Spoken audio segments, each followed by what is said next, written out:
How's it going, everybody? This is BeatTheBush. Today I'm going to talk about robots, artificial intelligence, and automation taking over our jobs. This is strictly my opinion, of course, and no one really knows how fast automation is really going to take over all our menial jobs. The question from a financial security standpoint is if your job is actually in danger of being taken over by automation. Do you see the danger slowly creeping on, or is it going to be a really fast transition? If you have the foresight to see this, of course, you need to prepare yourself so that when the transition does happen, you already train yourself for a different job so that you can transition easily. People talk about robots taking over jobs, and somehow it's a responsibility of the employer or the state or something to provide training so that the worker can get a new job. I think it really should begin a lot sooner than that. If you believe your job security is at stake and you see a little bit of automation creeping in already, then you really should start just branching out, learning new things, training yourself to have a new job where it has more creativity involved rather than a lot of repetitive tasks. The more varied your job is, the harder it is for robots to replace, because every single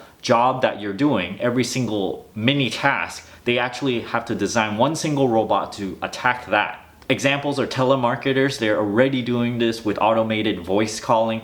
Loan officers, where they essentially enter in a whole bunch of numbers into a computer and out pops a yes or no, basically. A cashier basically sits there and collects money. You already see some of this happening in grocery stores where there's a self-checkout line. Taxi drivers might be a little farther ahead. I don't know, maybe 10 years or something before we have self-driving cars. Fast food cook is an incredibly repetitive task, and everything is very specific. You have to cook fries for, I don't know, 2 minutes or something. You have to cook a burger for a certain minute. All they have to do is put all this food into cartridges that's easily loadable into the machines.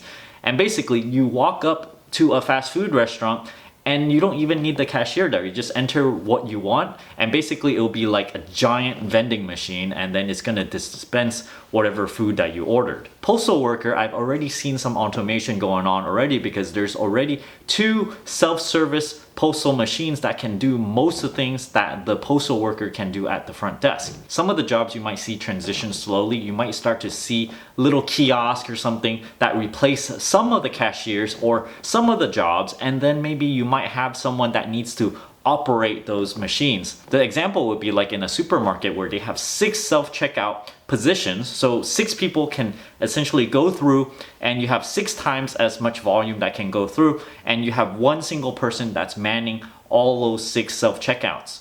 You can see as they work out the kinks, they can make it more and more efficient, and then essentially it won't be 6 anymore. Maybe soon it'll be one person manning 10 self-checkout, or one person manning 12 self-checkouts, and then it's going to extend from there. One person would then be able to do the work of 12 checkout lines. Essentially, the person is augmenting the machines. You have to know that it's really hard for a robot to do the exact same thing as a person, because a person is very dexterous with their hands. Our hands are really complex, so if you want to do something that involve a lot of intricate movements, then it's going to be really hard for a machine. However, when you think of a job that's going to be replaced, you may not have to think about a robot replacing you physically, where it has to look like a humanoid or something. A robot can transform you, because they can essentially transform the job to something easier for a robot that would output the same results. Like I said before, it might be hard for a robot to try and sort through a lot of bags that are jumbled up together. So instead of having a robot try to sort through this jumbled, unsorted mess, they could feed in a whole bunch of stuff that's in cartridges that's pre-sorted already. That's really easy for a machine to remove single units to do whatever they need with that product. There's endless examples here. Basically, machine automation, artificial intelligence is basically using motors to translate into mechanical movements, or even very basic thinking, and convert what we humans normally do into something that's obsolete and we do not need to do anymore, which might be a really good thing. As an example, I used to work in a factory where I had to cut a whole bunch of wires to length and then kind of strip the ends, okay? Suddenly a wire cutting machine was made. Essentially, I was responsible for this wire cutting machine, and after learning how to use the machine, I was able to feed wire through this machine and essentially make so much product out as compared to hand making them. It was maybe like 100-fold as fast. The machine essentially never gets tired, so all I need to do is program it, go to lunch or something and come back and there will be a whole mess of wires that's pre-cut, pre-stripped and everything. So this is an example of automation, robots or whatever, kind of improving the productivity of people rather than replacing their jobs.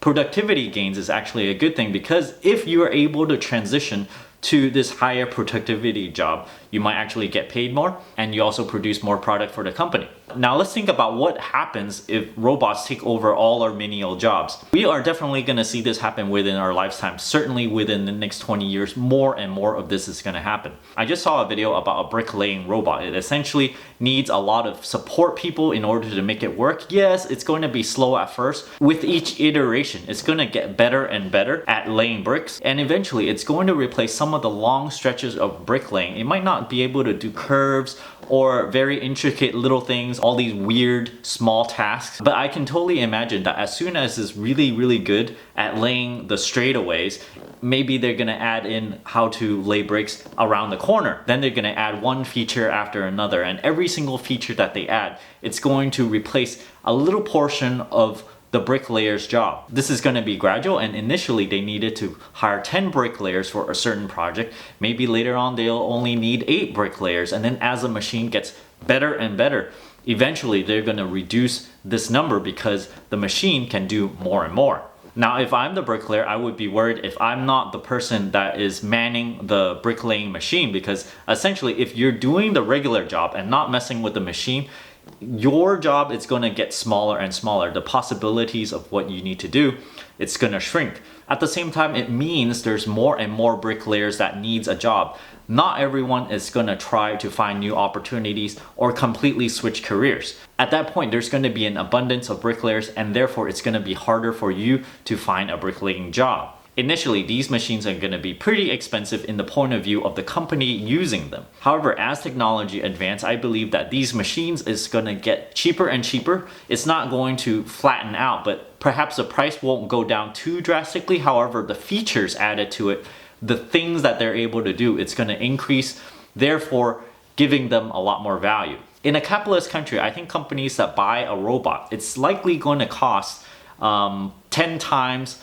a person's salary to replace that one person. So they're gonna have to put in huge initial outlay. They're going to have to use this robot for many years before they can get their money back. However, these companies are gonna operate for a long time, and after the company breaks even for the initial investment of the robot, where do you think the money is gonna go? It's gonna go into the profits of the company. So this money is not essentially gonna be paid for whoever worker that gets displaced. As this happens, you might find companies getting more and more profitable through employing more and more automation. In this scenario, this is not going to get us to a situation where a lot of people just sit around and let robots do the work, because the people that are sitting around that are out of a job, they still need to take in income somehow from somewhere.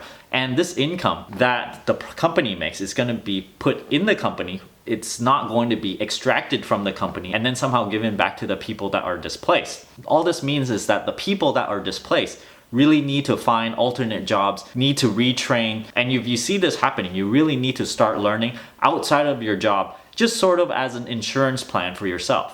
The last thing I want to mention is that perhaps the government can tax the usage of robots so that that fund can just kind of go back into a sort of universal income, because when you have a universal income, that is the situation where people can actually just sit around and let the robots do the work. Of course, I do not think that people should just sit around and just reap the benefits and just live for free, basically. So I think a universal income should meet your basic needs, the very basic, enough for you to rent a very small place and to meet your basic food needs, so that not everybody would actually want to live in this state. It should be possible if you really do want to just sit at home and not do anything at all. However, you're going to end up eating something very basic. It would give you just basic nutrients as well as healthcare, I assume, but I'm not going to get too deep into that. Most people will want something better for themselves, so they're going to try harder, learn skills, apply themselves, and try to earn a higher salary. I hope you guys enjoyed this video. Don't forget to give me a like on this video. Comment down below. Let me know what you think of automation taking over all our jobs. If you're interested in supporting this channel, don't forget to check out my Audible link down in the video description below, where you can get a free audiobook, and if you don't like it, you can cancel it before the subscription expires. You can still keep the audiobook and help benefit this channel. You can also support my channel directly through my Patreon link over here, where I give various perks at various contribution levels. And as always, don't forget to subscribe to my channel over here and click that bell icon next to that subscribe button so that you get a notification whenever I upload a brand new video. Thanks for watching.